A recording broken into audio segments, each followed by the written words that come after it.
Hey, welcome everybody. Welcome back to another true live scalping stream with the Mohawk Forex team. And today is obviously one of our best trading events fundamental wise. It's the CPI.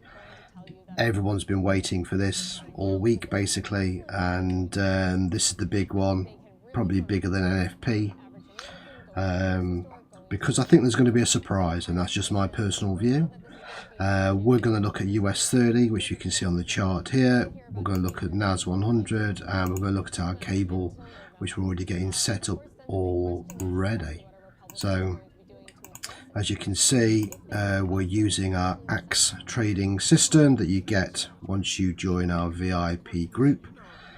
All the information about that is at www.mohawkforex.com. And also you get the mentorship as well, and how to true scalp. So we're on a 5-minute time frame. Like I say, we're looking at the US 30, NAS and cable, and we've got our trend, all our boutique indicators. We've got our trend bar, we've got our stochastic, and we've got our RSI scanner, and we've got our automatic Fibonacci line and our baseline on there, and we're on normal candles. So all pretty good. So we are literally waiting. We are about 8 minutes away from the news, and as you can see there, this is what we're waiting for. Now this is the core inflation, which for most economists is the main one. The headline inflation is the one that most people look at, and we're going to be looking at the 8.7 down from 9.1. so it's the first time in a while they're predicting inflation. The top headline figure has topped out, but like I say, I think there might be a surprise, and this could be 0.9.1, 9.2, reading some forums and people and whatnot, in which case stocks will go up, the indices, but because we're pre-open, they'll go the reverse. We know this, so just watch out. We'll wait for the move first before we jump in. Wait for the decision, wait for the move. And just like NFP, if you miss the initial move, you always get the pullback, and we'll get the reversal and the true way once the market opens in about an hour's time. We had the German DAX inflation earlier on that helped push DAX down. But this is what it's all about. So 8.7, you know, and if there is a dip, then obviously that is this is why stocks have been kind of selling off, because that means then that possibility of the interest rates being hiked. Now if it's higher, they're talking about the Fed having an emergency meeting and increasing interest rates quicker, including maybe going up 100 basis points, which is 1%. So this is where stocks will shoot up eventually. They could shoot up straight away. Usually you get that reversal, the market manipulation, because everyone knows we're all talking about the same thing, we're all looking in the same direction. The market makers like to fool us by taking the markets the opposite direction, then the market will go in the way it's meant to be. We know that, especially on smaller time frames. So we're keyed in on US 30, as you can see here, which has just topped out on our Fibonacci's, but a nice steady rise right from London Open. This is basically London Open, the start of the Fib, all the way up, nice and smooth.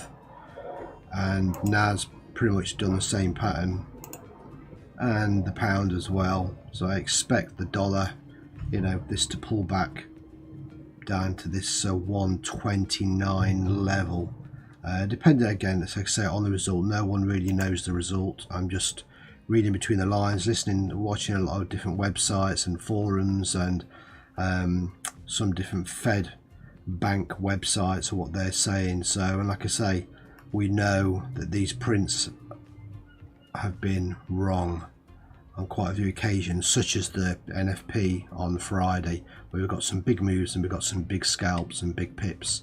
So let's hope for the same today on this one. So like I say, you can choose the one you're going to trade.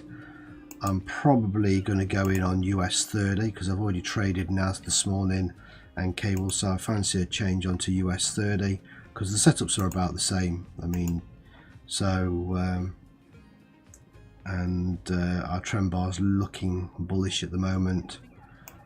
RSI is in the neutral zone, just where I need it to be, so we'll go with the news result and see. So we've got 4 minutes to go.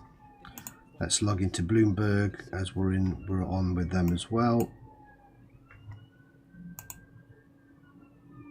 Have them in the background and see what they're saying. Going forward versus alleviate in terms of people pushing back against price increases and getting inflation back down. Kaylee, one thing off the radar here as we go into this report 4 minutes away is we've barely touched on healthcare. And yet So good luck everybody, and like I say, I'm with IC Markets. And on US 30 I'm going to trade I'm probably going to go two standards on this, 0.2 for most people's brokers. That is a margin of $200 through about $300 margin. I'm trading with like a $3,000 account. We're looking at 20 cents a pip. So I'm just going to do multiple trades. I usually have a preset of about 95 to 100 points, 9 to 10 pips per trade, but I've taken that off just in case there's a big move and a big spike, and I'll try and close these manually. IC Markets, you can click one button to close all your trades simultaneously and open, so that's pretty good, quite a nice feature. But usually I do preset a level, but on this one I'm going to hold off and ride it manually and see. Like I say, we're having a little bit of a pullback. The 236 Feb level, as you can see, it's ranged around there. The golden zone hasn't been retested. This Feb will redraw again as well. So we're all set up. Like I say, we will trade cable later on, and also we'll trade NAS on the open as well. We'll watch the initial move on that. Look at that move. Wow. Amazing spikes on all of it. That's crazy. What a move.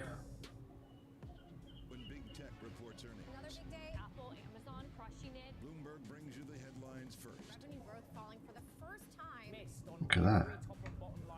This is all pre-market manipulation. Look at that move. Beautiful. CPI coming up. NAS, beautiful. Look at that spike. You need to be quick to have got in on that one. The trend was right. Look, green spike and then drop back down again. So we're literally 1 minute away. Good luck everybody. And let's see if we're going to get a buy before it drops down. Bit of manipulation. So trend's green, we're looking green. We're talking about a level off. Yep, we've got 32 pips to the top side, and if we're going down to our next fib level, then I suspect we're looking at about the same. 30 pips either way. So let's see what we get on this report. We've got 26 seconds. Good luck everybody. Fingers on your buttons. Crack those fingers. And let's see what we can scale. Gold is also a good one for those of you who want to do gold. You could be doing gold on this like NFP. Like I say, I'm going to try and get in on this US 30. Let's see what we can get.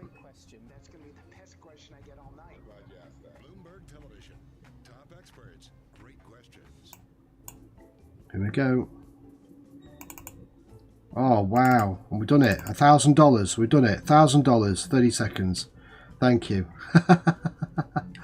We did it. Look at that. We got in straight away on the buy. Look at that. There's CPI, and we've done it. That's one of our biggest wins live. And we did 4 trades, and we got 224, 218, 225, and 222. So $1,000 in basically 5 seconds. What was that? 5 seconds. That could be a record. So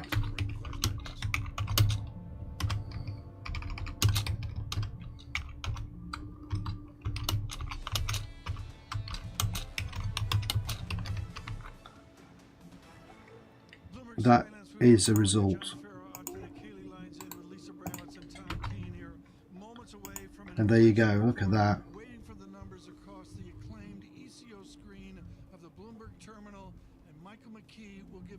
8.5. Wow. So the manipulation was perfect. Yeah, better than expected. That is down from 1.3% in the month of June. So a major drop in the headline number.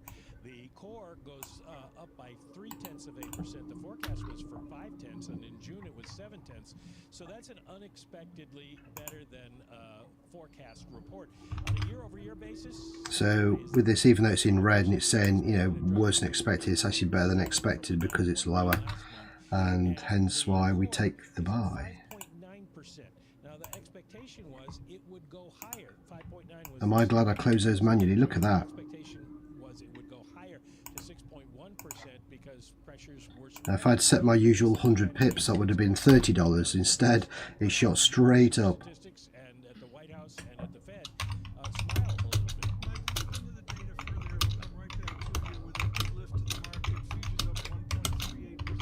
bit. I always say, if you can't scalp this and win, then trading's not for you, because that was just easy. Look at the NAS. NAS was even more crazy. The two-year yield plunge on the heels of the right kind of downside surprise. You've got a tick back to 43, a negative 43 yield curve inversion on the basis points. Honestly, though, how much does this really move the needle when you're still talking On this now, we just want to sell. Oof, look at that, it's reached the 0 point.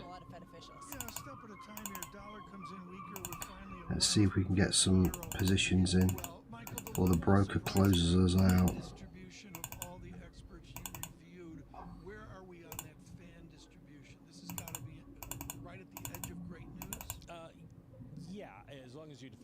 You should get nice pullback retracements on US 30 and NAS. Let's see. We're 93 on the RSI. That's as good as it gets as an overbought position. We're 90 on US 30. My guess looking at this is that maybe he can, looking at some of the underlying numbers. Now, we don't know what will happen with energy prices. Let's let this ride. Let's see. But at this point, gas Like I say, when we're $1,000 up, that's great. in June it rose 11.2%. We can afford to catch something of this. Let's have a look. It's pushing up more. It's hard to say. Just got to wait for these drops. It's going to come back down. That's one thing. Higher was 1% in June. Look left. Look at the level. Commodities fall. That's the highest it could possibly go before we get some kind of pullback. We're not far off that level now. Tomorrow we'll take a look at that. But also Everything's green, green, green. a lot on the west. So there's 0 on the fib. For sure these things are going to happen, but we finally see a drop in used car prices. Been waiting for that for a long time, down 0.4%. They rose 1.6%. Consumer prices unchanged. So yeah, what a result. So the thing with the inflation with these results, so on my FX, but anything can be misleading. On the CPI, it's always the opposite. If it's red, it means good news. If it's green, it means bad news in terms of, you know, the selling. So buying. That's you got to learn. So, but that was an easy one. Worse than expected, but it's not really. It's and that's it. We're in. I'm just closing some positions. Let's close. 13 positions closed. Brilliant. Ooh, we caught the sells. As I said, just got that little pullback on it on NAS and US 30. And we got another, what do we get? 100, 200, 300, about another 400 there. Just posting these into the group so everyone can see. bogus mathematics, what everybody needs on a Wednesday morning. Yeah, it was fantastic, better than NFP. Surging, and it gets the Fed further away from their goal, right? And how much is this not what the Fed wants to be seeing at a time when they want financial conditions to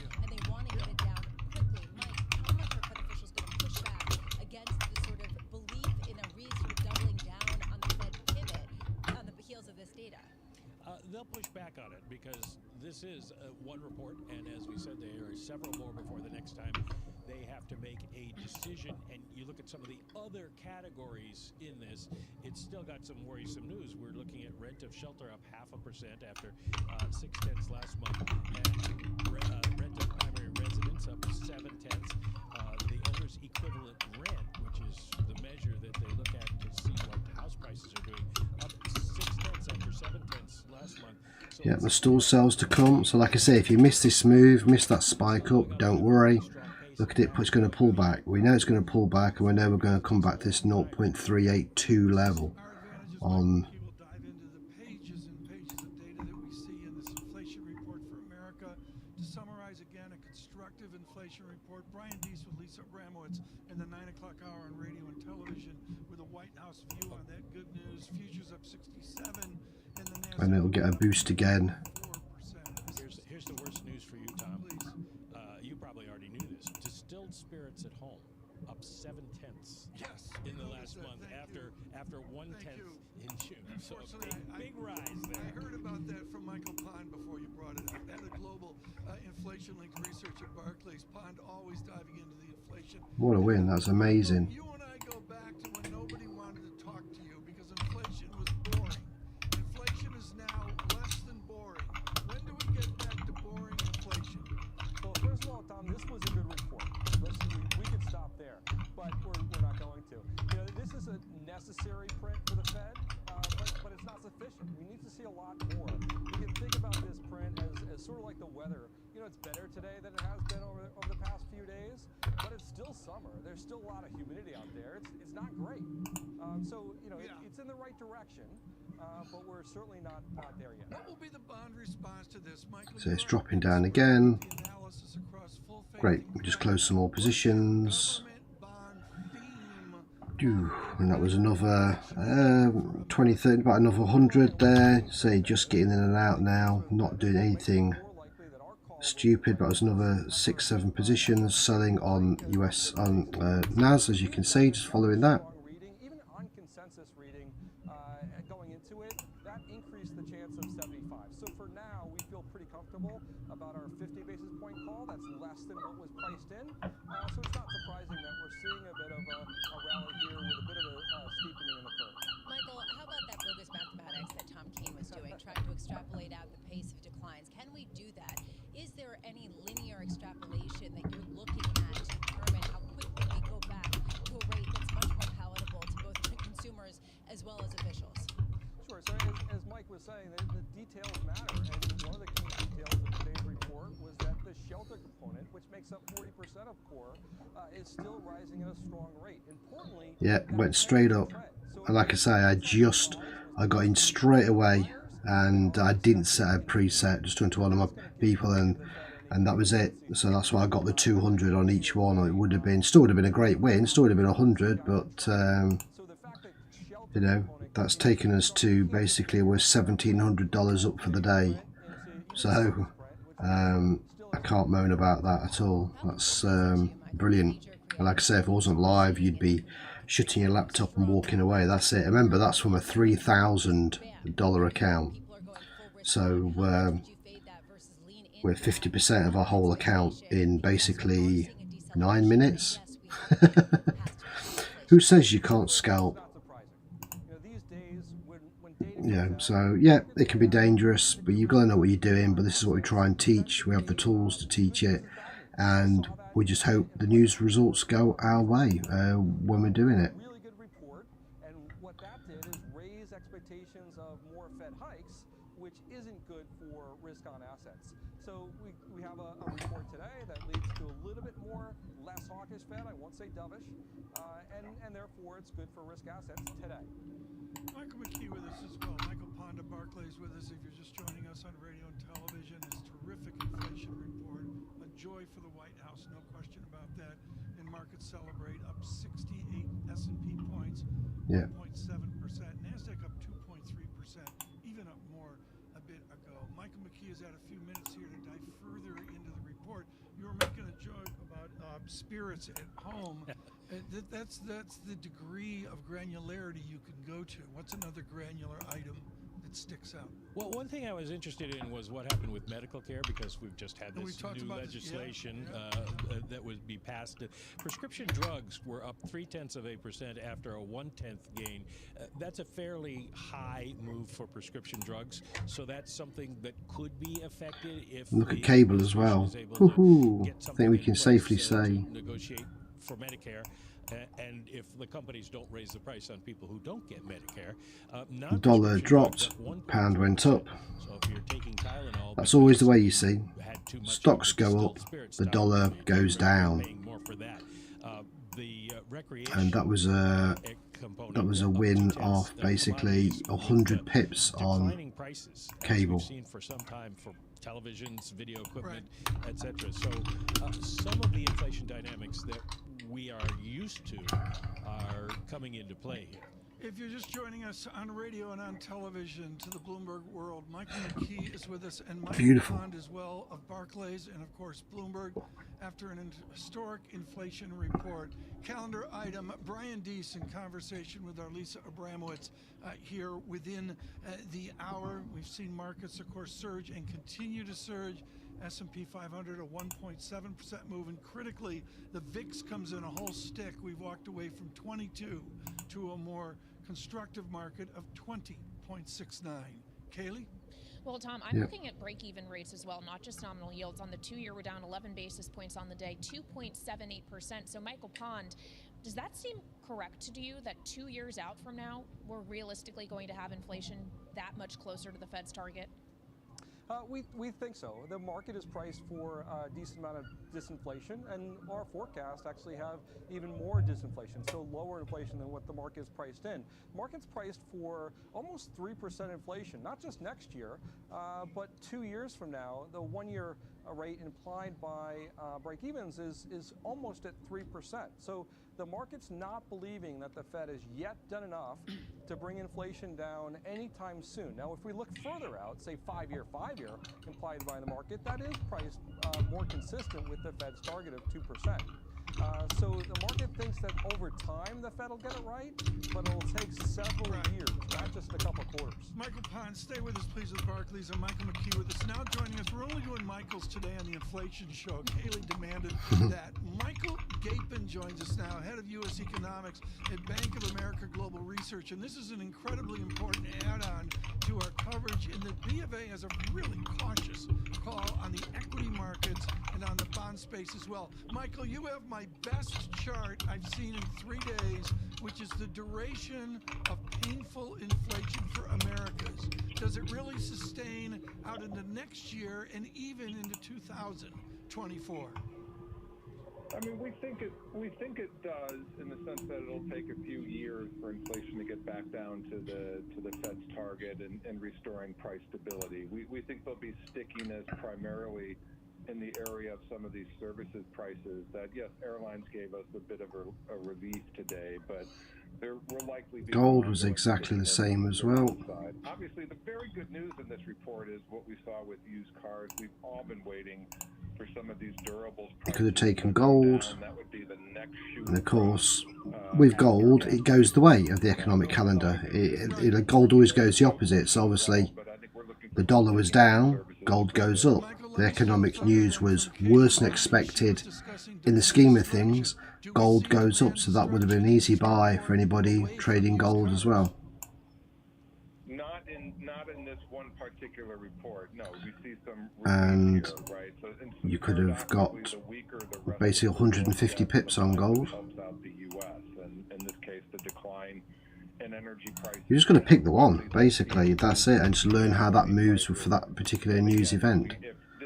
And Successive reports where we could see some reversals in durables prices, that's going to help out the U.S. consumer.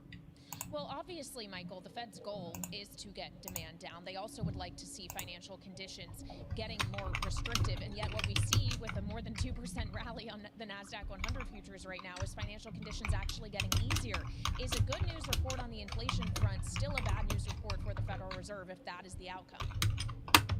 No, I think that the way that I would look at it is, obviously the labor market is extremely strong and demand conditions are strong. And as your previous guest, Michael Pond, mentioned, good news there is bad news in terms of what it means for the Fed. The Fed's soft landing outlook is greatly improved if core goods start rolling over, for example. So the softer inflation prints are, the more the Fed can accept good news on the other side of the data front. So, they need these types of reports in order to, improve the likelihood of soft landing. Bill, what's a calendar item on that, Michael McKee? I believe we're in August 10-ish. We're going to get to September 10-ish. There's going to be another report. Gold now pulling back. September 13th. As you can see, our little fib look, But the point is, you're going to be looking at that kind of 0.382 before a bounce up again. No, he doesn't take a victory. RSI 75 dipping out the zone, so this could be good for a short as well.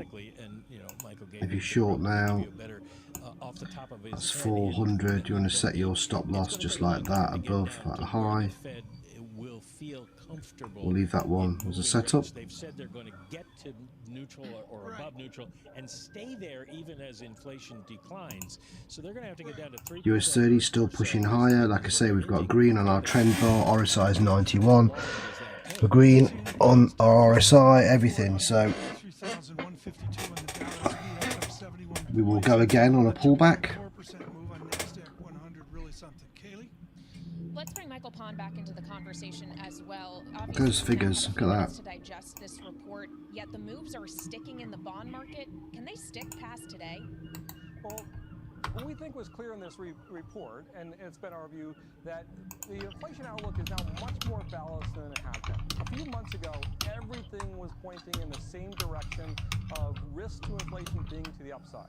Whether we look at commodities, shipping costs, the dollar, wage growth, etc. They're all in the same exact direction. And now it's a much more balanced outlook. Wages, as Mike Gapin just said, the labor market is very tight, and that's coming through in the wage report that we got on Friday, and average hourly earnings as well. So, but on the flip side, commodities have rolled over. You look at copper, palm oil, corn, coffee, cotton, pick any commodity, and it's likely been, off its peak. Shipping costs on a year-over-year basis are down 30%. So energy's down. So you can go down the list, and it's a much more balanced. Gold look, is it going to hit the TP just above the 382? FX is trusted by more than 2,000 users worldwide to trade automatically. It's the perfect solution for auto trading gold. Thank you. Consistency in these reports. Yeah. One report is not all it's going US 30 pushing up again to the top of the fibs again. We'll look to take some sells. It's the whole thing, and NAS exactly the same look. The fib can move higher, so obviously you don't jump in. We're just looking left. We've got an area of resistance. Could go a little bit higher. Look, I'm going to put that line across here, top of those candles. So that's where we could rock it up to, and US 30 as well. If we just go left. Oh, actually without seeing it, so that's good. So now we do go with the fib. So there's more chance of US 30 coming down from this fib level. All we want is a trend bar red and RSI to dip back into our zone, stochastic to come down, everything to, we know how to do this. We just wait. There's no rush. We've got about 35 minutes till the open. There's a chance here for everyone to get in on some nice juicy sells. Just let the market play out.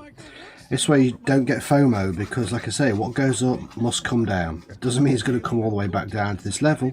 It might well do over a period of time. It could come back just to the 382, bounce all the way back, break that level, come back down again to a new 382, not 5, then drop back down. We don't know. But we've got the tools here to stop us entering any kind of crazy trades. I think we need relief on energy and commodity prices. We're getting that. We need payback on core goods prices. Some signs we're getting that, and then we need moderation in the domestic economy. Now, as again, look, just wait for the dips. Wait for the dips if you want to get in on these sales. Like I said, I'm not going to take any more positions now to the open. And you can see why, because some amazing results. So, but for anyone who's missed the trades, there's plenty left in there. back down now, as is the inflation expectations components of the New York Fed survey, and break-evens as well off their highs. So that's an important factor for the Fed in their outlook for inflation. Right now, Michael Gapin has to leave us at Bank of America. Thank you so much, Michael Gapin, for dropping by today on this historic moment. Michael McKee with us with Bloomberg Economics, and of course, Michael Ponda. The drops are starting. Look, RSI down to 88 now. Again, it's risky, you know this. But you've got the fib level where it could come back down to 236. Who we were going to have Craig Moffitt on, but it's an all Michael show until Craig showed up. So Gold, we've set that below the 382, look, as you can see. This is live.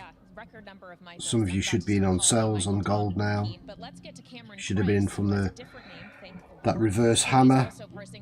Cameron, just looking at the moves we are seeing on the back of this, yields dramatically lower, futures dramatically higher, the dollar dramatically weaker. Gold's now 1800.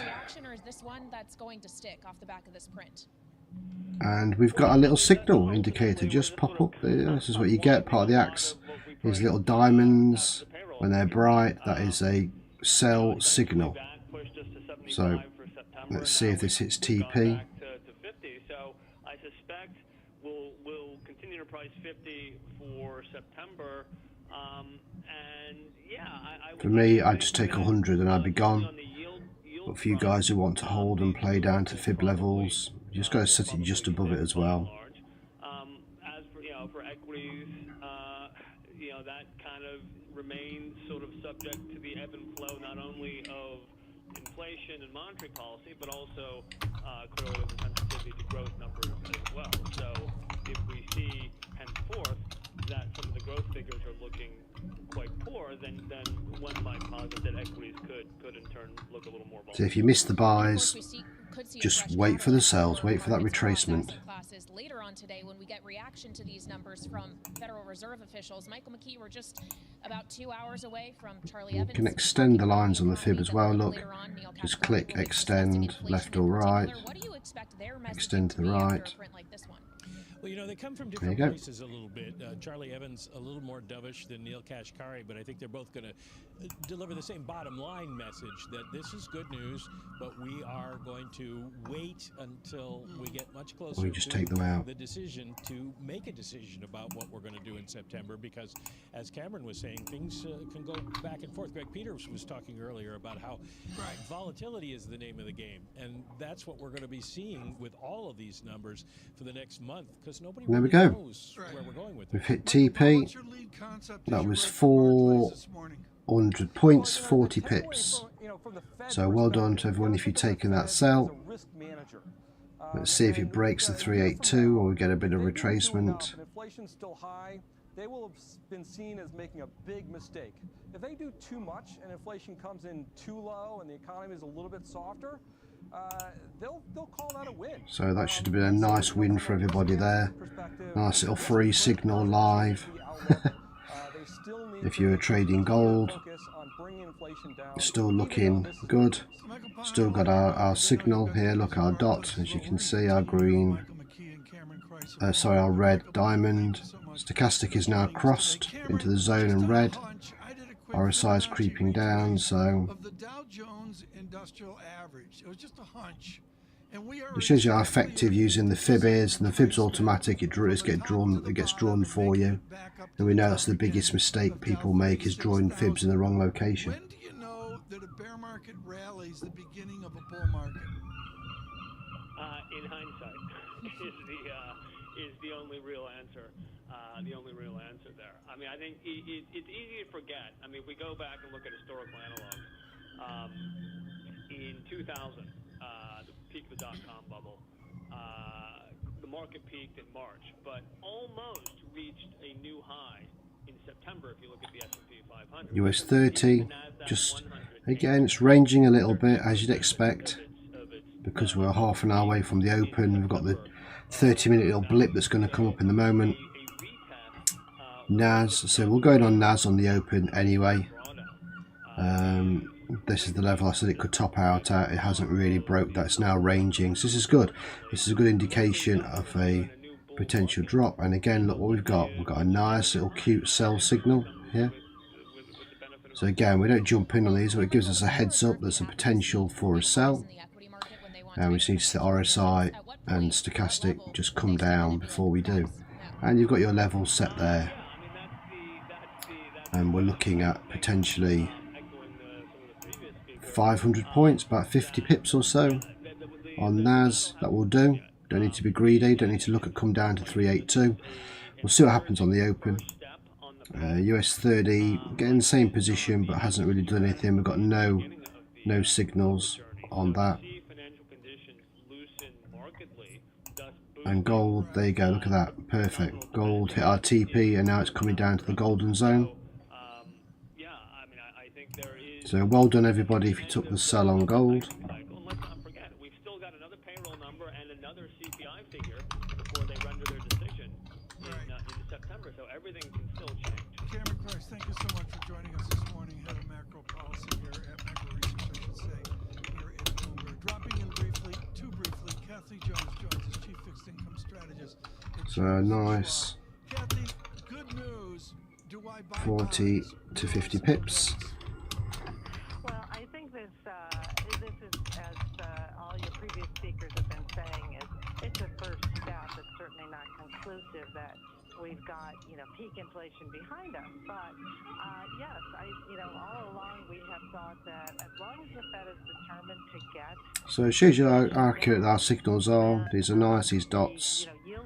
Like I say, you've just got to, from there, if you want to take the risk, you can just put in the TP when they appear and put in your stop loss and let them ride. And trend based, it's a good accurate indicator. If we get some more good prints like this and some easing up in the labor market data, I would say that maybe that was it.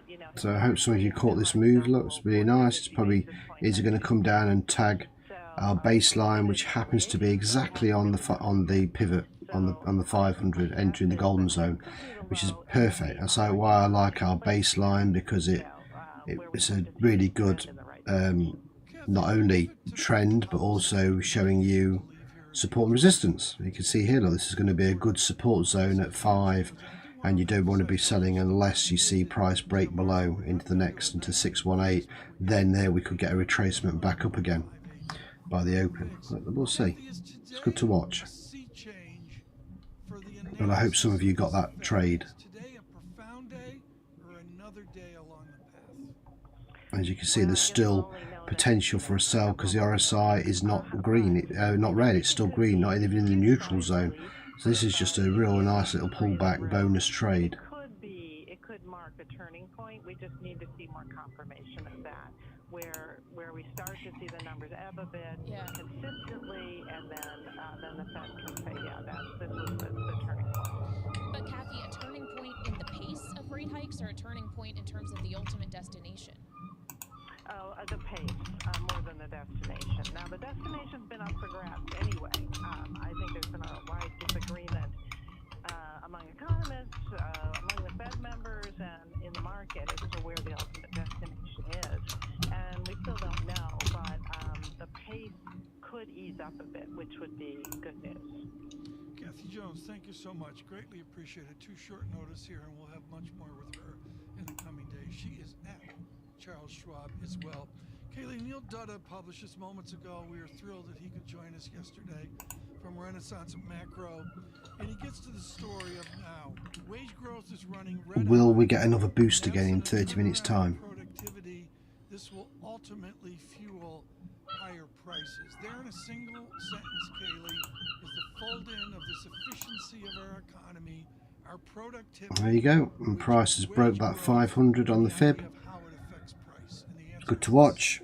So again, you could have held that, you could have done 2 trades and took one at each level, got out at that 382, next one at 5. Here you go, look at what happens. Look, there's your pull, there's your push up, there's your support level working, doing its job.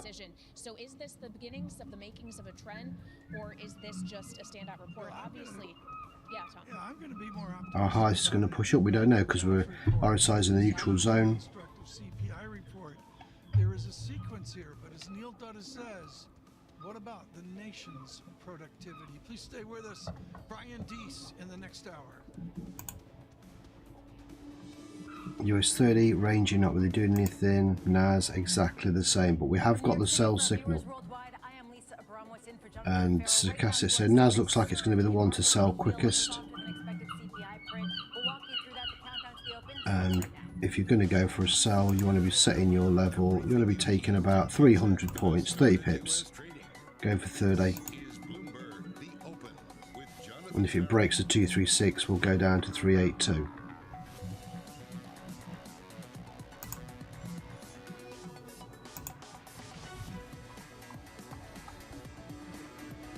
Again, all our fib levels are all on here, look. Markets looking at one thing. Today's CPI number. Another CPI reading. This was a good report. The market is desperate for some Change the style if you want, look.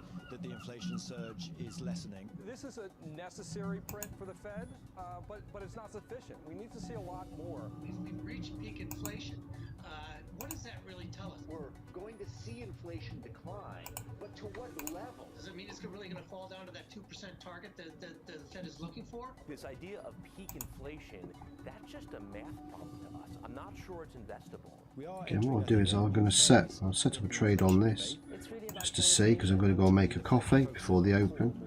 You see you got in on here, look. Stop loss. It can be above the fib or it can be above that high. We know there's an area of resistance further back. And then, like I say, you want to take profit one just above the 236 to get that 35 pips or so. It's about a 1-to-1. Headline number of 8.7%, fueling this rally in markets ahead of the open. Joining us now, Richard Bernstein of RB Advisors and James Camp of Eagle Asset Management. Richard, love to start with you. Your first reaction on how much you can lean into this rally, lean into this feeling that this really does. So it's a potential sell on NAS. So Lisa, good morning. I think that the Fed is still on full watch. I think that we have one number which is certainly encouraging. No two ways about that, right? It comes in better than people think. But we have service inflation still rising. Most people haven't pointed that out yet. Service inflation is still rising in the United States. The labor market is historically tight still. And the economy is historically unproductive. We haven't heard too much about that either. The last print, the U.S. was the least productive year on year it has ever been in history. So that is not a good combination for inflation. I think the Fed's really still on full watch. And I would guess that a lot of people are feeling the same, in particular Academy's Peter Scheer, who just weighed in on the latest CPI report, writing, fading this on the risk side of the equation. It's still high enough so the Fed is not completely out of the picture, which may lead us back to fixating on recession, inventory, semiconductors, warnings, etc. Excuse me. We've discussed what I call the inertial elements of the CPI and inflation, and those things are still intact to us. Owner's equivalent rent, wages, as Richard mentioned, lack of productivity growth. We had better oil prices. I mean, that's essentially what the CPI tells us. That can reverse. I mean, if China reopens and a number of other things happen, that can go the other way. So I think the Fed is absolutely committed. They have made a policy error a year or so ago, and I think this is still a go, perhaps for 75. But we're going to get the funds rate, the real funds rate, well above equilibrium, and we're going to slow aggregate demand. That's the only game left for inflation. We're not out of the woods. We've missed, by the way. This is the first time we came in better than expected on inflation. We've missed to the downside 17 of 18 months. So I think the inflation story is misunderstood by a lot of people. Wow, 17 out of 18 times. It's incredible perspective. Just to sort of recap where he's right, see? 17 out of 18 times they got it wrong. Front, you are seeing it reflected in Fed funds futures, inflation cooling more than expected. Now there are these bets for a more dovish Fed that continue to pervade the markets. The sovereign print triggering a move in risk assets, futures surging as bond yields plunge. Gold, look at that. Perfect. Now back into the... Was this decline in the CPI? Perfectly back into the golden zone. Areas the Fed has been expecting to see drops. We got those. That's amazing. I don't want to go back to the word trend. Broke that 500. Stayed up longer than they anticipated. We're falling. You could just rode that fib just like a ladder. Sell, sell, sell. And what do we say? What goes up must come down. This is a perfect example and why you should never get FOMO on big moves, on big news events like NFP, you know, and then CPI and etc. Because there's always that chance to get the retracement, get the pullback. So our signal here was spot on. Even if you took that late and took it when the candle had finished, you actually still could have bagged a load of pips there. Services prices are still rising, and you can see the blue there. Those are services. But basically gold now is almost all the way back to where it was before the news came out. Our trend bar just changed to red, and all you need now really is the RSI to go red, and there's more sells on gold. Beautiful pullback. Perfect setup. You just wish you could get movements like this every single day. Unfortunately, it doesn't work like that. We usually get these little bits like this. Mike McKee, thank you so much, and happy birthday. Richard and James both still with us. Richard, just going back to that point of the services sector, inflation. Is gold going to get down to that 786? It's now, it's like I say, it's in the golden zone. Looking good. What of the headline inflation number are you looking for? All we're missing is the RSI going red, and then that's another sell. That's all we need. Extra confirmation. Just want to see if it's going to stay on this 618 or it's going to break it. You've got 3 minutes left on this candle.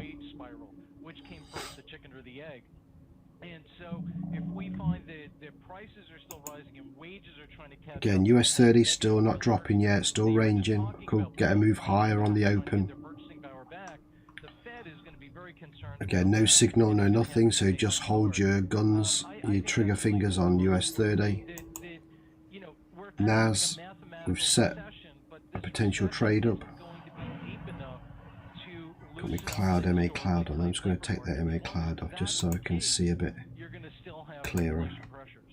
So you can have these MA clouds, which we've got built into it. We've got a 5, 11, and a 15 and a 33 EMA, 0 lag EMA, so you can have those on your chart if you want, and a signal even as well, which you can put on there. Give you some triangles, some signals. If you like trading moving averages, it's a good thing about this system is something for everybody all built in. So for now, the employees, the wage earners have the upper hand. We are seeing continued pressure on small business. We are seeing difficult to fill. Okay, just took the cloud up just so you can see. We've set our level there, look. Just looking at 37, about 38 pips. It's dropping nicely, look. Here you go. Here's your pullback. RSI dip into that 80. It's just looking like a good sell on NAS already.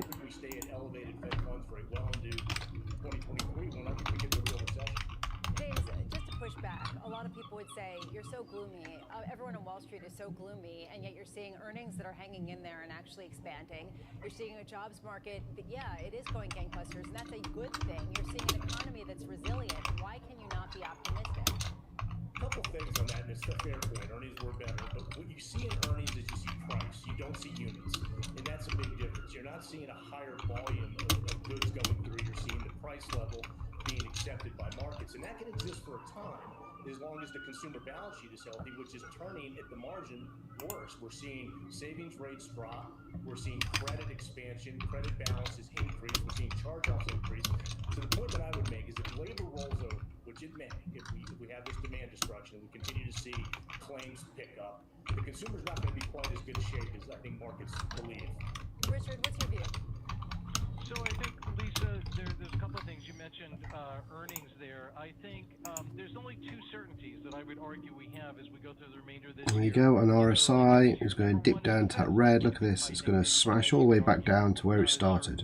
As maybe you were a month ago, but that's still pretty certain the Fed's going to be tightening. And number two, profits are going to be decelerating.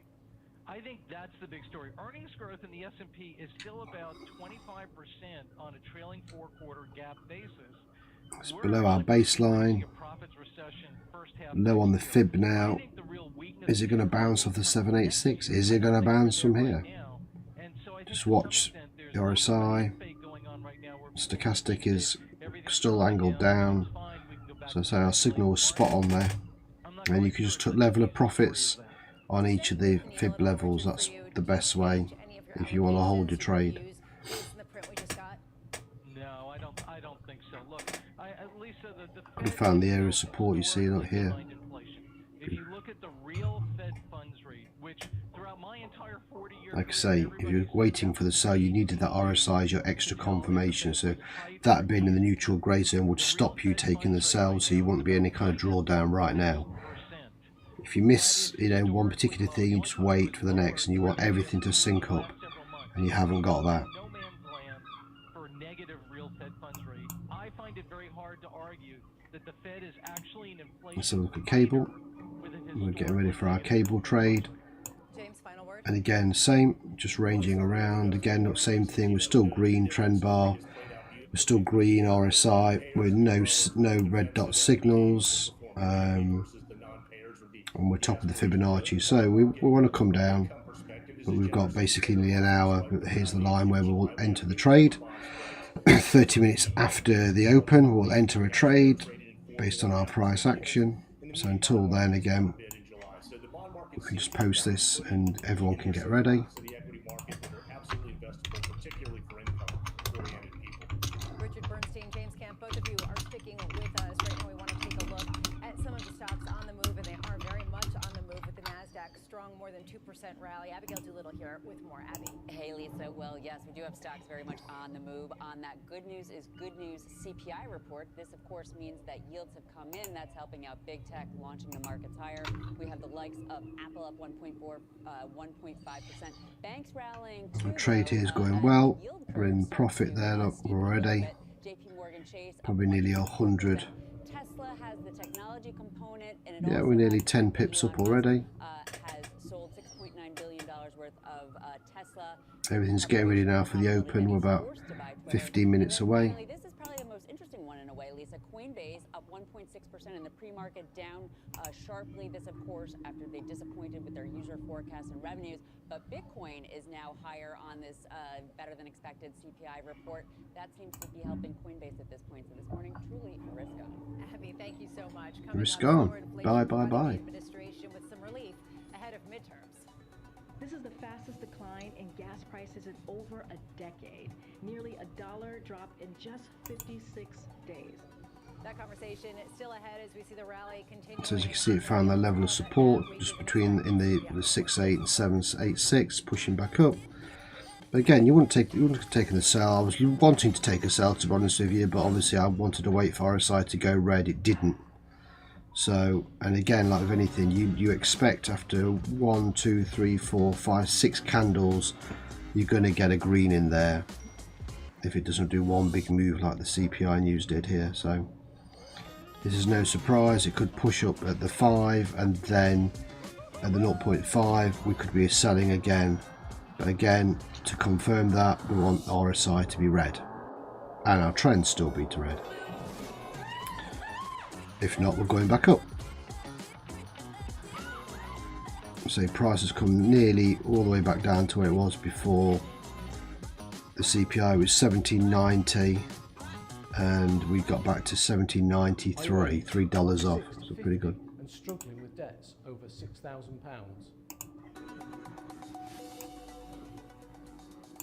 Live in New York, we're open in 15 minutes time, look, so NAS, it's a slow mover, as you know, always this kind of dead zone. Now we've had the news, now just ranges waiting for the next move on the open. US 30 is the same.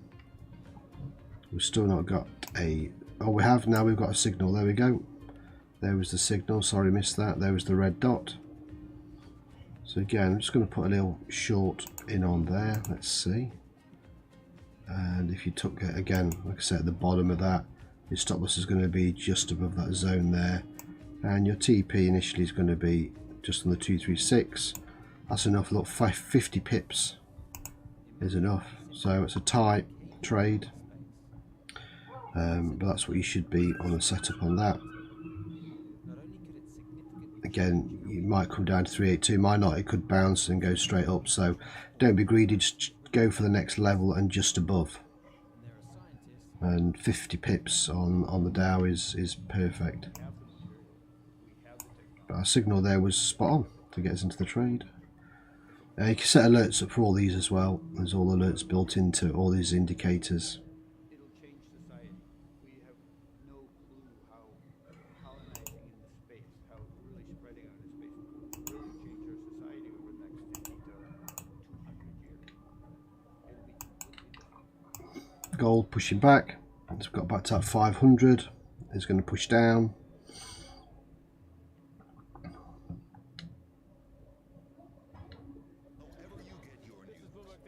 Could have taken a buy at the top of that candle, but again, it's a risky one just for a few pips because you're going against the trend. So Innovation, money, and power collide in Silicon Valley and beyond. Bloomberg Technology with Emily Chang. Weekdays at 5 p.m. in New York and 2 p.m. in San Francisco.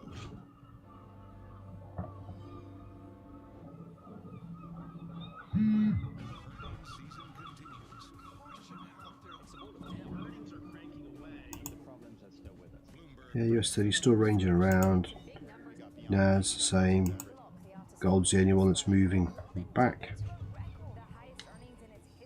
With exclusive expert analysis. What a disaster that stock has been. 25% growth. Clearly, DoorDash is taking share here. Bloomberg Television and Radio. The fastest numbers and analysis you trust.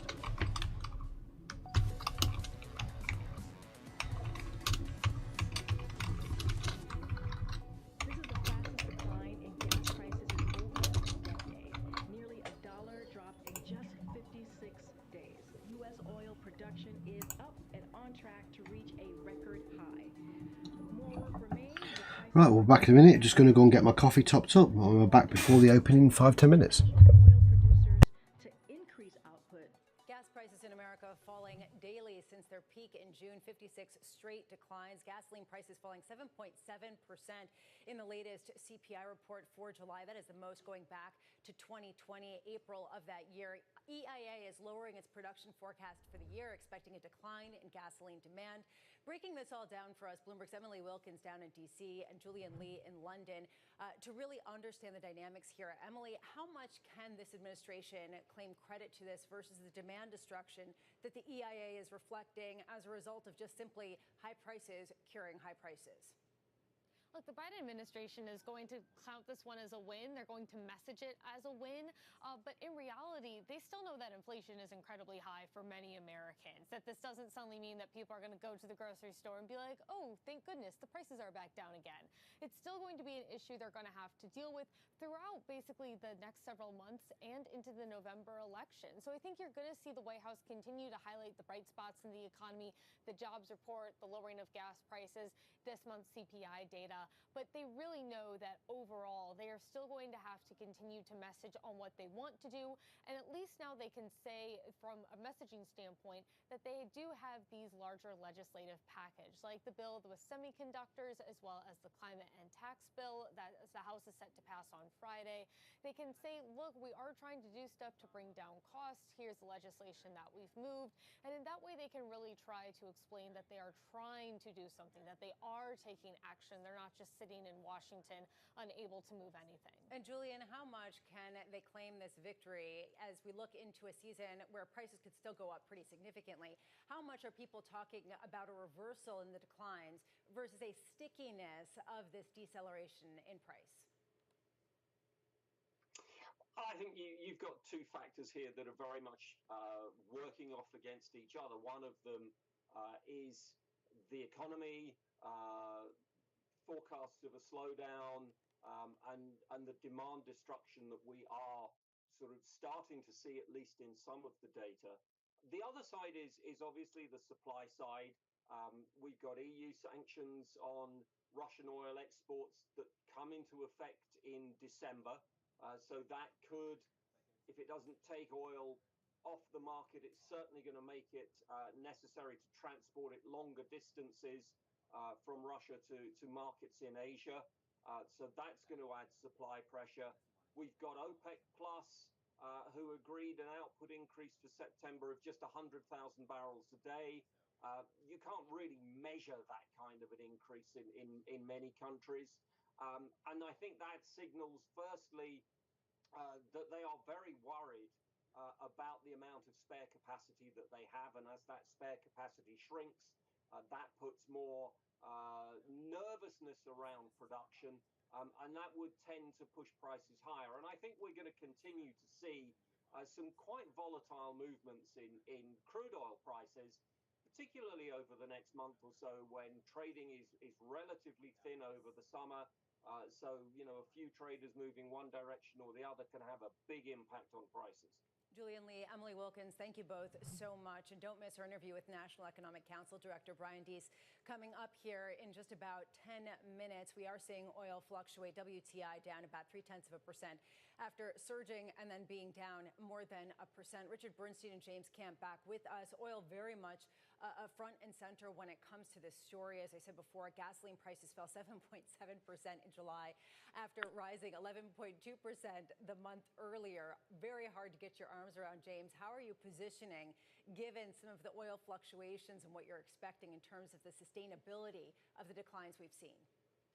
Well, the key to positioning, Lisa, for us has been to be a little bit more aggressive in the bond market, because this sort of demand destruction or fall in energy, I think, is representative of a global slowdown. And so for us, it has been rotating out of risk assets, meaning stocks, underweight the equity side, an increase in allocation to the fixed side, which really occurred mid-June, kind of coincident with, we think, the secular peaks in the 10-year was. We look at the oil story more on a demand destruction global slowdown than it is some sort of policy win, if you will, in terms of getting more energy to more people.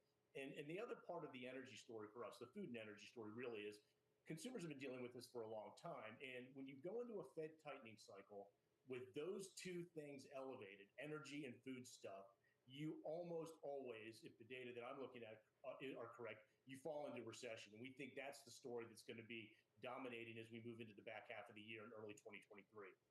That's fascinating, especially as you see food prices continuing to climb. In the CPI report, they increased almost 11% from a year ago, the most going back to 1979, not exactly a historical analog that you want to see. Richard, from your perspective, do you take the oil price decline, the gasoline price decline, as a signal, or is it noise? Is it reflective of people's belief in what will come, or is there true demand destruction and a true weakening in the economic outlook that you could then trade on? So, Lisa, I think just broadening out a little to commodities overall, there's been a lot of people who have said that the worst in the commodity space is behind us. That's a very good sign for inflation going forward. I think it's a little early to, if I can harken back to the mission accomplished sign, I think it's a little early to put that banner up right now, given that China's been in a lockdown. Look, if China's economy is hitting on all 8 cylinders, or even 6 of 8 cylinders, and commodity prices are falling, I think we have something. But the fact that China's been in lockdown and commodity prices are falling, I don't see why that's insightful. I don't understand why that's a signal of anything other than China shut down. If you look at something like copper demand has started to go up. Copper imports into China have started to go up again. That may be a harbinger of things to come yet. So certainly, it's encouraging. It's encouraging politically. I understand that.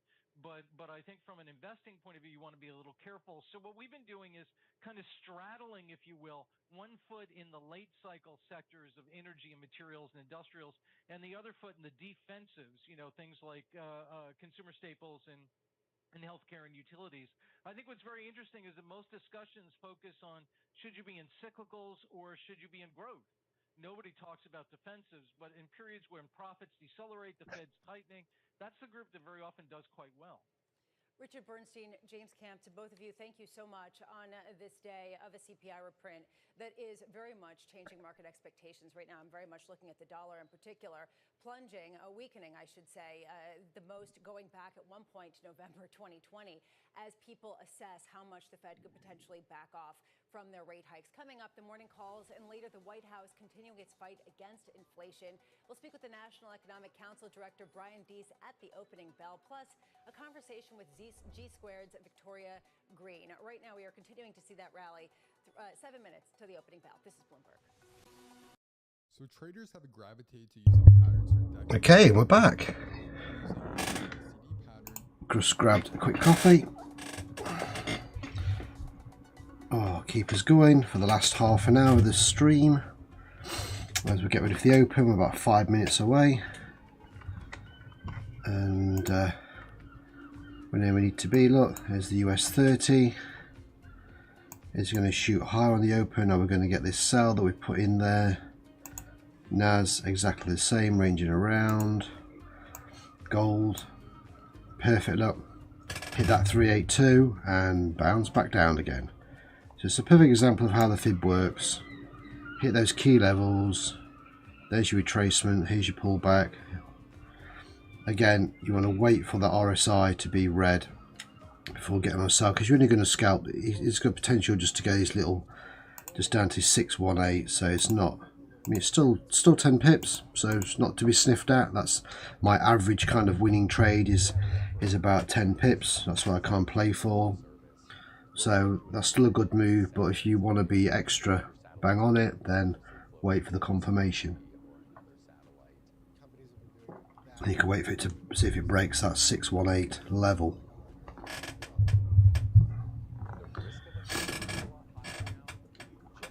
So we'll stick with gold, we'll watch gold because cable is, like I say, our cable setup is at the end of the stream. You can see we've got another 30 minutes. So we'll keep a track on gold for everyone that's trading that, and also obviously NAS is what I want to go in on the open, and US 30. Let's see if it breaks these levels. Like I say, on NAS we did suggest that here was our heavy resistance zone from back here. As you can see, it was the highest for a month.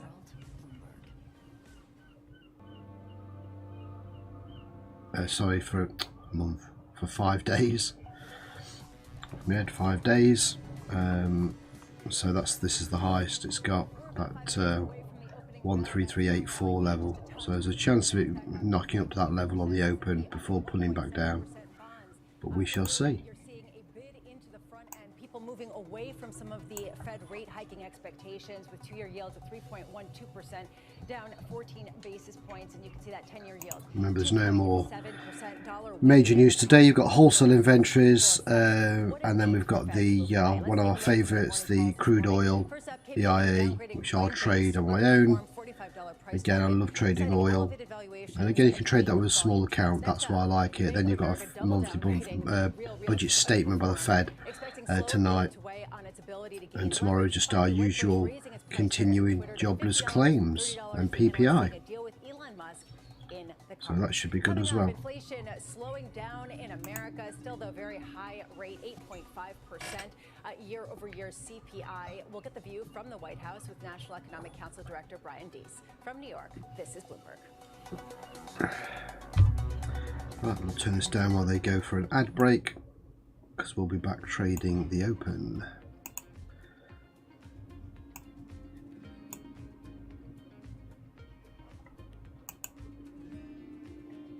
So we're going on NAS. We had that sell signal. Stochastic is up. Trend is still green. So I'm just going to get rid of these ones because they never happened. So we're trading the open now, and we're looking at going the way of the trend, which is up, up and up. And again, as I've got a key level on NAS to give me an edge, 60 pips look potential. So we'll wait, we'll just set up. Again, we're doing 2 lots, which is 0.2 most brokers. I guess it's 0.2, it says 20 cents a pip. And it's $135 margin needed. So again, you don't need a huge account to trade NAS with IC markets.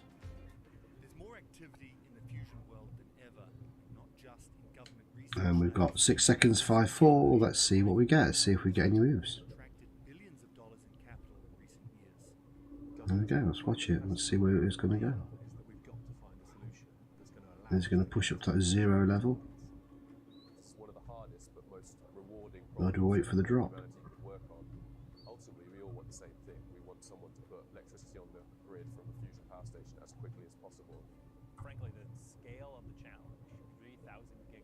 See the stochastic curling up, RSI 79. Pushing down, look. Yeah, as we thought it might look.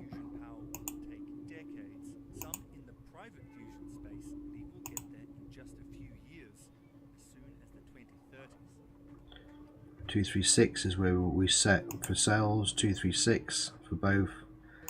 If it is a sell. Positioning companies to meet the next generation of challenges, breaking out of traditional roles to become Chief Future Officer. MasterCard is building on its core business, branching out into new products. Beautiful, look at that, look at it, here we go, it's kicking now. Here's the moves. The key to being successful in this kind of environment is Chief Future Officer, today on Bloomberg, brought to you by Workday.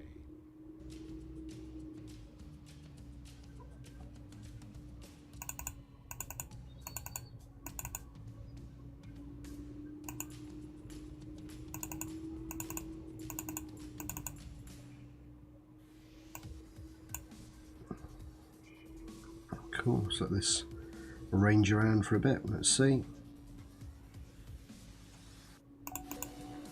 Great, we opened 8 positions there, 4 on NAS, 4 on US 30 for the sell, and we did it. What did we get there? We got 20, 30, 40, 50, quite a decent little win there on the open. Just post those results into the group so everyone can see. And that was 1 minute 46 seconds, and that was 10, 20, 30, 40, 50, 60, 70. That's probably about $100 there in a minute. As we take a look at the short-term yields declining faster than long-term yields, 10-year yields at 2.74%. And you can see crude off highs down about 0.5% as you talk about. And again, why did I take the sells? Because we've had such a big run. Usually I would follow our trend bar and take more buys, but because of the news, because of this move, you only want to be looking one direction, especially when you see price action moving, and that's to the downside. When you see some kind of pullback to this 236 as we mapped out earlier. So whereas when markets are flat, we go with our trend bar. That's what we try to do. And there it is, look. So that hit the levels that the trades that we put out earlier will hit, like I say, because you set your stop loss was above this resistance zone, above the fib. Same as on US 30, look, it didn't break the fib, so.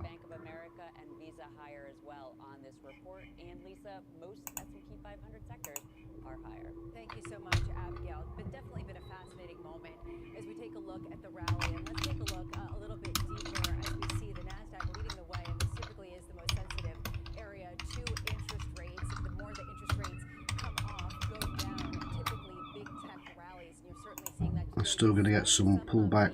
Still a chance to sell US 30 and NAS look as well. Now we've got red on the trend on NAS. So you can either get in or you can wait for the RSI to cross our average line and then get in on the sell there, and once it's red, sell again. And like I say, you want to be setting your level at probably 382. You can probably short it down to this time. If you're entering kind of now, look, again, stop loss is going to be above that resistance, and you're going to take your TP around about there. So that's a potential on NAS. And on US 30, again, you're probably going to set your stop loss just above the fib, and we're going to go down to 236, if not 382. I'll set it for 382, and you can take partial profits as you're going down, remember. So that's what we're seeing there. We're in gold. Hit the 382, broke the 5, it's on its way down again. Bouncing off that 786. So again, if you're really uber cautious, you wouldn't have entered a sell on that until the RSI has gone red because of it messing around. As soon as RSI kicks out into red, then you're good to take a sell, and probably going to go down to 786. Again, you can put the short tool in on that where it is now. Where's your stop loss going to be? Just above 0.5. and TP is going to be, I'd say, 786, and that is 235, 23 pips. So again, that's potential on gold. As we said, everything was a buy on the news, so we're looking to sell everything on the open.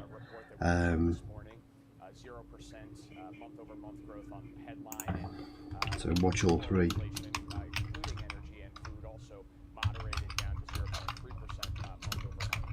One big driver, as you note, was the decline in gas prices that we've seen over the last 2 months, now down about $1 over its. There you go, look, you're in profit now. Look at where the market is today in futures pricing, we would expect that to continue to come down.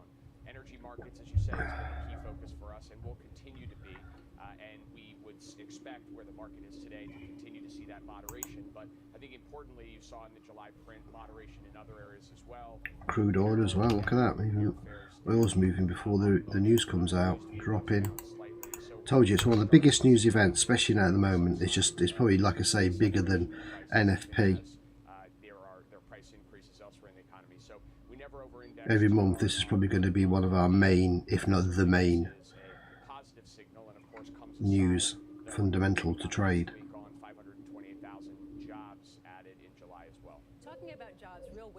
Positive, you see. Hence why gold. Is gold going to hit that TP? It's going to do as nice. Yep, it's headed that way, bud. How you doing? All right. Doing good, brother. Doing good. Nice little opening trading. Yes, yeah, we did really well on the CPI. It was amazing. But what goes up must come down. Yes, sir. Back to that previous level, the previous level that it was ranging at before the news event.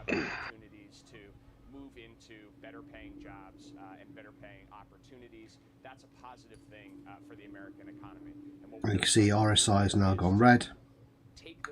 Stochastics curled down. It's catching a little rejection right there at that level, though. It's just ranging back and forth. We think that we are well on our way to moving toward an economy that actually works better for typical working people, and where they It wants to push. job opportunities and more leverage in the workplace. We think that's a positive thing, and we can get to that kind of sustainable. The TP sitting at 1792. See if we can get it. 7928. 797. But Brian, even the Federal Reserve has cited wage growth as a possible negative when it comes to combating inflation. And Always a zone. As especially Fed officials say that even they would like to see, not like to see, but that they need to see. Oh, I'm in profit for sure. As long as it doesn't flex too much, I can still close and bank it. Just nice rejecting off that level. Still going to push down. Yep. Look at the RSI, it's flicking out red, neutral. It wants to go down. We get a nice bearish close. I think we can push below that level on this next candle. If not this one. Got 1 minute to go. There she is. There she is. Done. I set it just above 1791. It's going to go lower. There it out. There you go. 792. There it is. Yes. Well done. Take profit. Get out. Beautiful. Yes, sir. Another nice win on gold.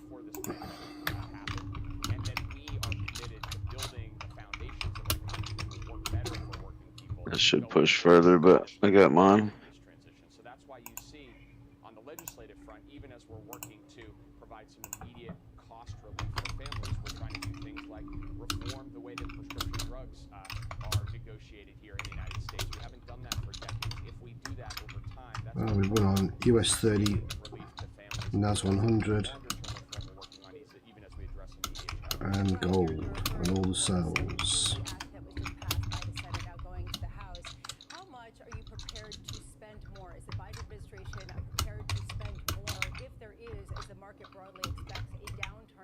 Liking this new strategy. yes, it's been doing really well. People are kind of getting the hang of it. And it's just a lot of waiting. Super simple, super technical. And plenty of time to drink coffee in between. Oh yeah, absolutely. Need that. At least my microphone's working properly now. I had to just, it was cutting in and out before. Yeah, I think it was. I popped in on the stream. And checked the audio. Everything's sounding good. Cool. Yeah, I turned off the noise suppressor. There you go. Look, it bounces off that 786. Hey, mine sounds good too. Yeah, he's sounding good. Very good. Like you're in the same room. Where are you? Texas? Yep. Texas? Yeah, I'm at home. Brilliant. Yeah, I'm at the house, sitting on the couch trading. Crazy here today. It's 26 degrees. What we'd say. So it's a heat wave warning for the UK all the way till the end of the week. So we're not used to it. No aircon. Yeah, it's 78 here. We're almost to the end of our hot days. I think we're just going to get hotter here. Yep. Now it's rejecting off the bottom side of that level. That's beautiful. It's trying to. Yeah. I'm going to say, well, RSI's red, still looking to. It's still going to come down lower. It's curling up though. I don't think it's going to spike down to there. It might be down to the bottom of these candles here, if it did go lower. Maybe 1791, 1790 area if it does. Yeah, that's a good thing about his fib look, because it gives you the figures where each fib level's at. Look, so 1791, 96076. So you can set, if you want to use it, you can use it to set your figures, set your orders. It's quite good, as long as your broker is, you know, in sync with it. That's what I like. You know, you just get the fib levels, you get the actual price of where the levels are. So it bounced nicely off 787 and back up. But yeah, gold's done really well on this on the new strategy. Just going to flip to cable, have a look where we are with cable, and again, yeah, my New York cable trade's looking good. I want to come back down to the New York line, as I call it, which is $1.20. So that could be a big sell. At the moment, what is it? That's going to be, look at that, that's 100 pips. So is it going to come down and reclaim basically everything? Who knows? I'd just get 20 pips, will do me. Yeah, look at that, it's 24 pips to our baseline. We've got 15 minutes yet left yet for, yeah, it's going to hit this line first. Hush your mouth.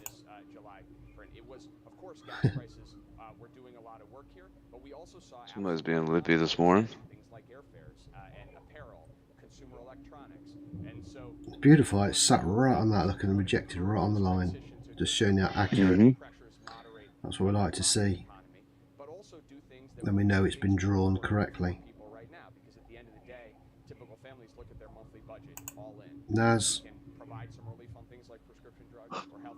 same. It's on the 236, but they say we're high. RSI is still 65. Trend is now red, so there's a good chance of that coming off. And US 30 has not. The trend is red, but it's now flipped green. Look, it's still very bullish. Now it's hitting. Let's get rid of this. Hitting the top of the fib. So if you're looking for sales, you just got to wait. It's flicking between red and green. Look.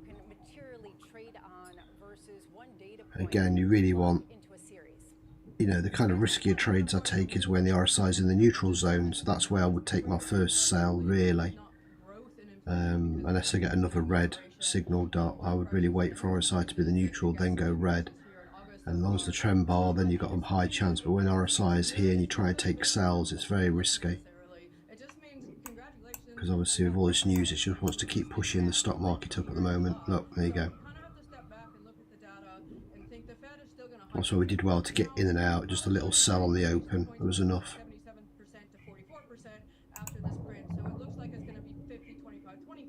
which is a more moderated pace. Now we have another data point set here in August, so we'll have to see how this month plays out. And obviously energy prices and commodity prices is something that we're watching very, very closely, because that seems to be the leading indicator. So if oil continues to come down, which it has slightly here in August, if gasoline prices continue to come down, we could see that add and help keep CPI stable. The question on everybody's mind is, are we plateaued at this 8%? Back up in the overbought territory on US 30. Start to decline and move back down. Keep pushing. It was very interesting. This morning I was charting the speed and rate of change of CPI here in 2021 and 22 versus the 1972. Yeah, back to 76. And we have gone up much faster than if you look at the chart of CPI in the 70s. And so the question is, will we see a fast reversal, or are we going to end up plateaued and it's going to be sticky? There's nothing. Where's it gonna bump its head? Victoria Green, you're going to be sticking with us, and we're going to dive more All new highs. coming up. Gone green. For more domestic semiconductor. Excuse me. We produce 0% these advanced chips now, and China's trying to move away ahead of us. That's nice. You got stochastic at the bottom turning green, opening up. Yeah. Or he wants the trend to follow. And like I say, it could retest this top. That's the high here, look. So above the, so here, that's the highest point of the last few days. So that's where NAS could aim towards if it keeps going, or just hit the top of that fib and then back down again. Yeah, there's a nice rejection right at the top of that fib. It's like everything we say, if you want to wait for the sells, we ideally want stochastic to be overbought. You know, it's never the ideal situation. Overbought coming down. So it's just, again, it's just waiting. Even though we've had some big wins on this, you just got to wait. Same as that. Again, both stochastics for NAS and DAX and Dow are in the wrong place.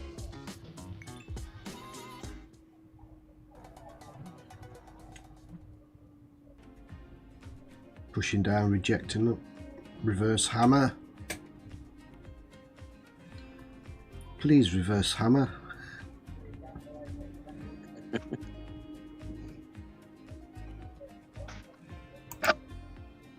Gold again, now it's in the danger zone. You know, now gold, you just want to wait for it to. There's too much room in between everything right now. Trend is still to the sell. No. But you're in the neutral zone, so you just need to wait. No one covers the world like Bloomberg. I think it'll drop again. There was something of a grey zone battle between Taiwan and China. Where are the job cuts to come from? We will not just cut and run. With unmatched reach and resources from more than 120 countries. I did check my emails. 24 hours a day. Bloomberg, your global business authority.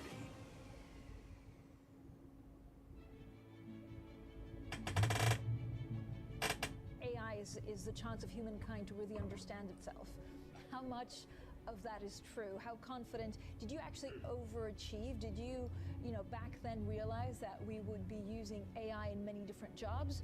Was it slower or faster than you thought at the time?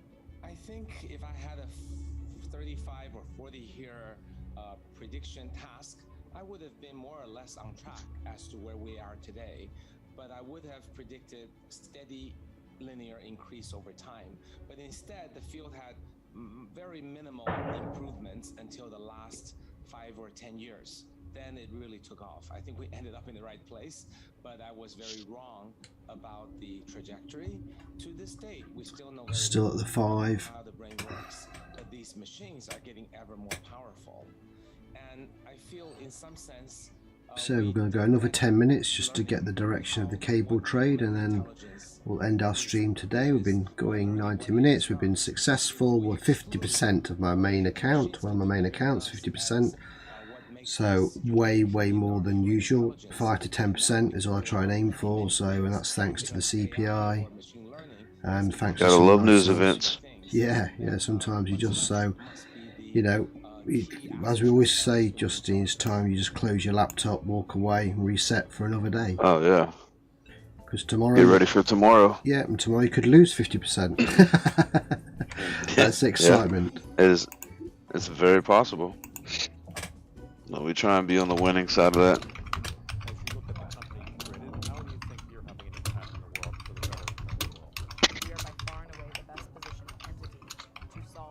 But the cable trade has been really good in New York and Asian session. So I think we've only had like 1 loss, 2 losses maybe in a 3 weeks. So that's been really good. You've been trading it in London though, not Asian, right? Yeah. Not wrong. Yeah. Yeah.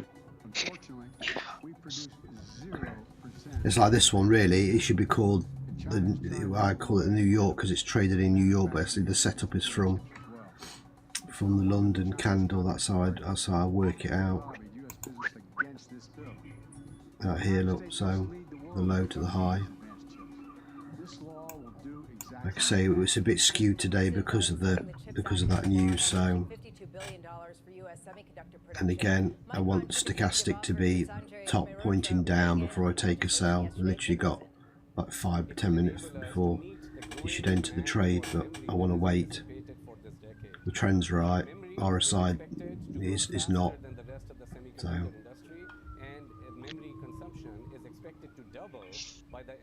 I wonder if it'll come down. This is what I'm thinking, down to at least the 382, just above it. So 20, go for 20 pips. That's a safe. Joining us now from San Francisco, and it's been a bloodbath in the semiconductor space. Do we have a sense of how significantly this CHIPS legislation is behind the declines? Yeah, I mean, the impact will be delayed and it will be limited in the near term. Philadelphia Semiconductor Index up Getting gold into the golden zone. Dropped by the most in 2 months, and what's really changed is which is this, look, people don't know. Of worry. We started with Intel and Nvidia giving us their prices deciding what to do, break or retrace. Go into PC. Now that's expanded through Micron to DRAM memory chips, and a broader sense that demand for consumer electronics through to data centers. Like I say, I've always liked Fib, but I've just I got fed up of drawing it, got lazy. A lot of the ones on TradingView automatic aren't very good or very clear, so the one that's been created for us here is nice and easy to follow, doesn't clutter the chart.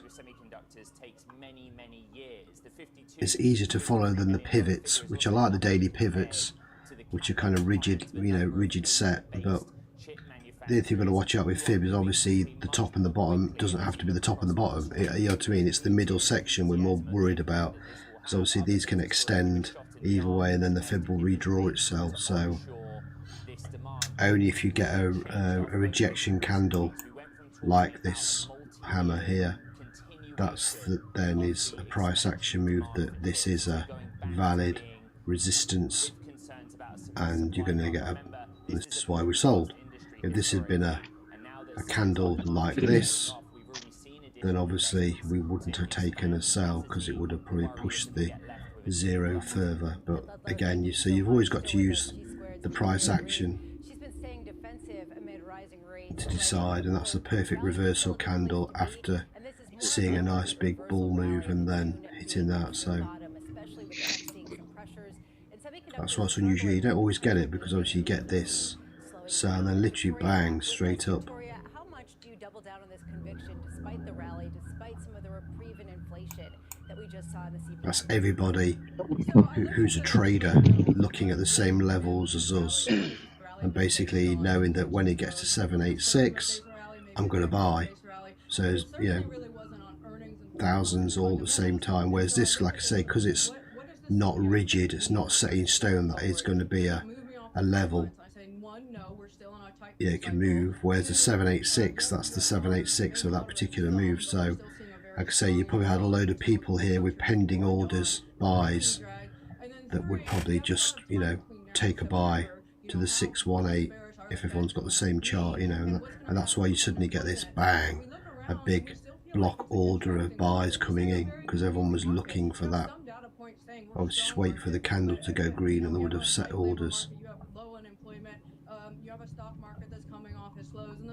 And when you look left at what's gone on previously, there's more likely that it was going to reverse rather than continue down, because the down here, look, again, was an indecisive reverse or a hammer. So again, it's not great price action to think that price is going to break this level, especially when you've had all these candles here ranging in this kind of zone. So this is almost like the official bottom. This is like a spike. Obviously the fib draws it because it was a low achieved by price, you know, and here as well, look. But again, you know, people probably had a pending order set at this level here, and as soon as price hit it, knowing it's a, you know, an extension on the fib, bang, you know, in goes the buys. Before CPI even came out, there've been people putting their buys in, edging that the CPI was going to go the way it did. So it's kind of how it works. You know, what's going to happen in Europe with gasoline? If Europe sneezes and gets a recession, can we stay out of it? Are we in a recession? I think there's too many data points that aren't bullish right now to chase into it. Victoria Green, thank you so much for taking the time. Coming up, we have the market moving events that you need to be coming in the week ahead. Stocks rally. Trading diary in the markets, you can see that sustained rally on the heels of the inflation rate. Got 4 minutes to go. There you go. Look, Amazon's up, Microsoft's up, Apple's up, Meta.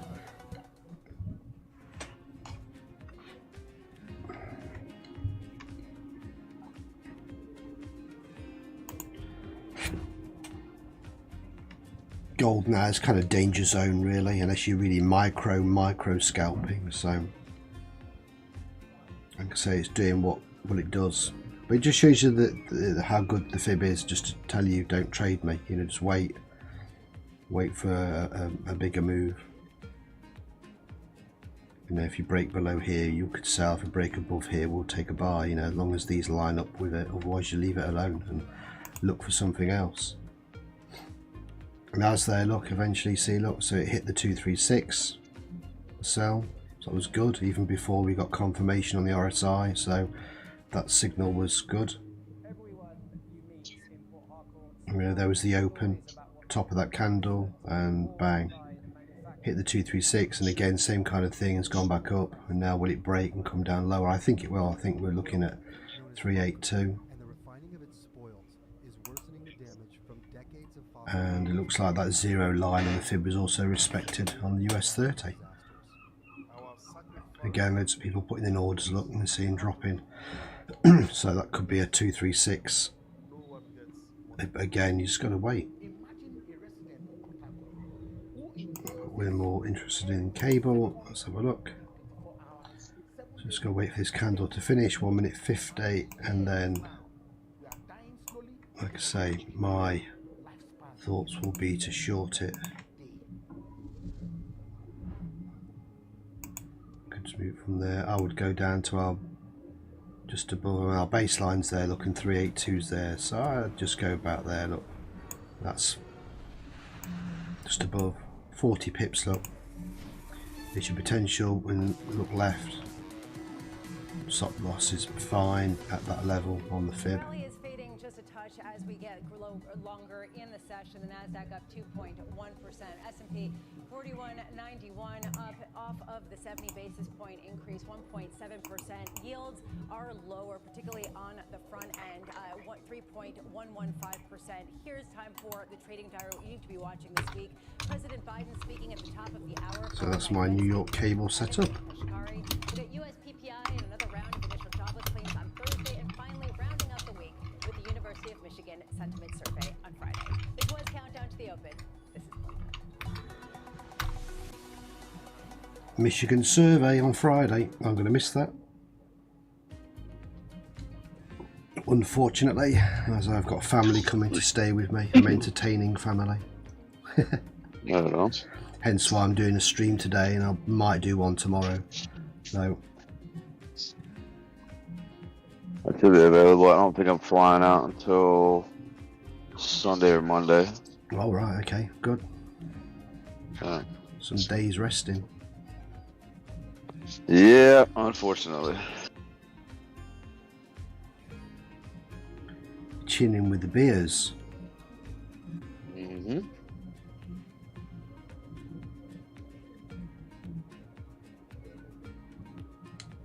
And there you go. So that's the cable setup.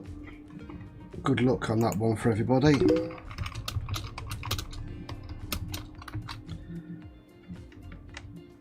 And see if we get some sales. Like I say, I would go between 20 and 40 pips. You don't have to be greedy on it. You can put some multiple trades in, but as long as your stop loss is above that where the fib is at the moment.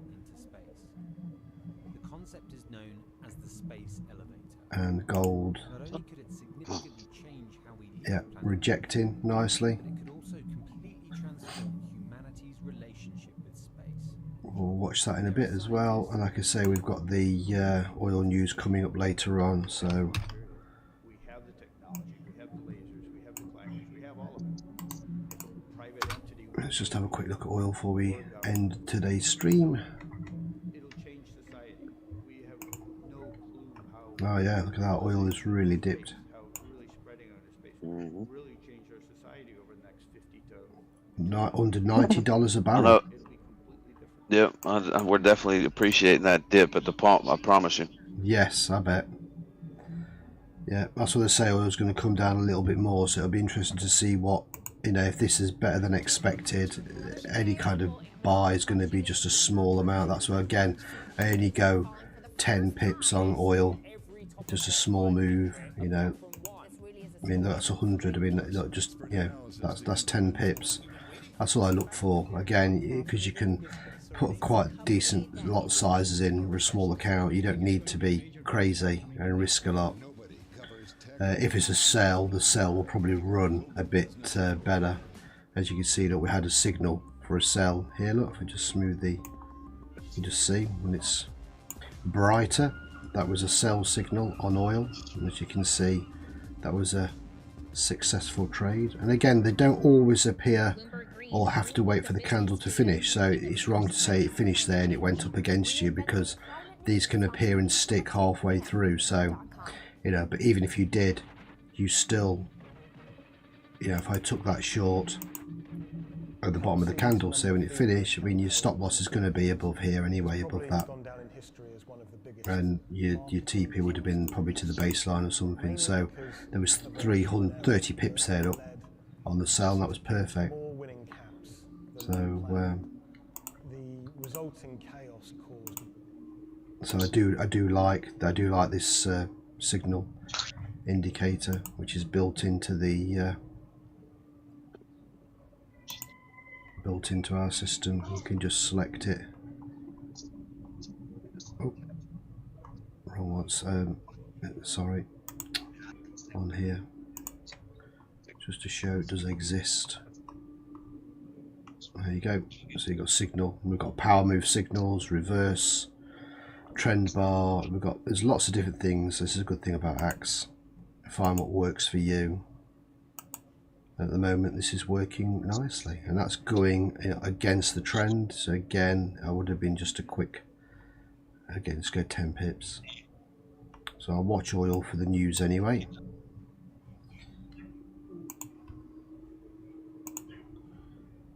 So